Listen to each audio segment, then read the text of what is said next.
ఒక ప్రశాంతమైన గ్రామంలో మీను, టీను అనే రెండు పిల్లులు బజారుకు సమీపంలోని చిన్న గుడిసెలో ఆనందంగా జీవించేవి.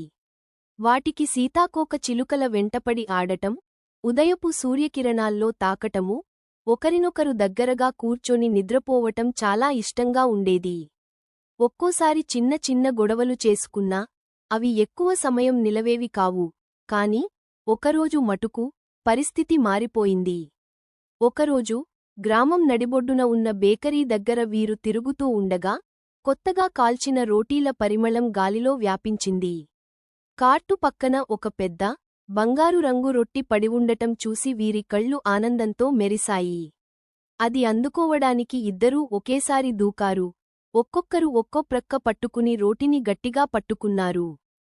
నేనే మొదట చూశాను, మీను గర్జించింది. లేదు, మొదట నేను తాకాను, టీను వాదించింది. మొదట నడిచిన ఆటలాంటిదైన ఈ గొడవ కొద్దిసేపటికి తగాదాగా మారింది. వారి గోర్లు రొట్టిలో గట్టిగా పరిగించిపోయాయి. ఇదంతా ఓ చెట్టుమీద కూర్చొని చూస్తున్న బోలు అనే తెలివైన కోతి తనలోనే చిరునవ్వు నవ్వుకుంది.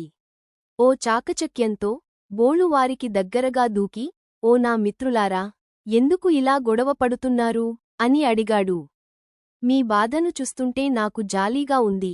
మీ ఇద్దరికోసం ఈ రొట్టె ముక్కను నేను సమానంగా పంచిపెడుతాను అని చెప్పింది. బోలు చెప్పిన మాటలకు మీను ఇంకా టీను ఒప్పుకున్నాయి. బోలు ఆ రొట్టె ముక్కను తీసుకుని రెండు భాగాలుగా చేసింది. అయ్యయ్యో, ఒక భాగం ఎక్కువ ఇంకో భాగం తక్కువ ఉన్నాదే. ఇలా అయితే మీరు మళ్ళీ గొడవ పడతారు అని చెప్పి వాటిని ఎలాగైనా సమానంగా చేసి పెడతాను అని ఎక్కువ భాగం ఉన్న రొట్టె ముక్కను బోలు తిన్నది. బోలు తిన్నడం వల్ల మళ్ళీ ఒక భాగం పెద్దగా, ఇంకో భాగం చిన్నగా అవుతుంది. మళ్ళీ రెండు భాగాలు సమానం చేస్తా అని చెప్పి బోలు రొట్టె ముక్కను తింటుంది.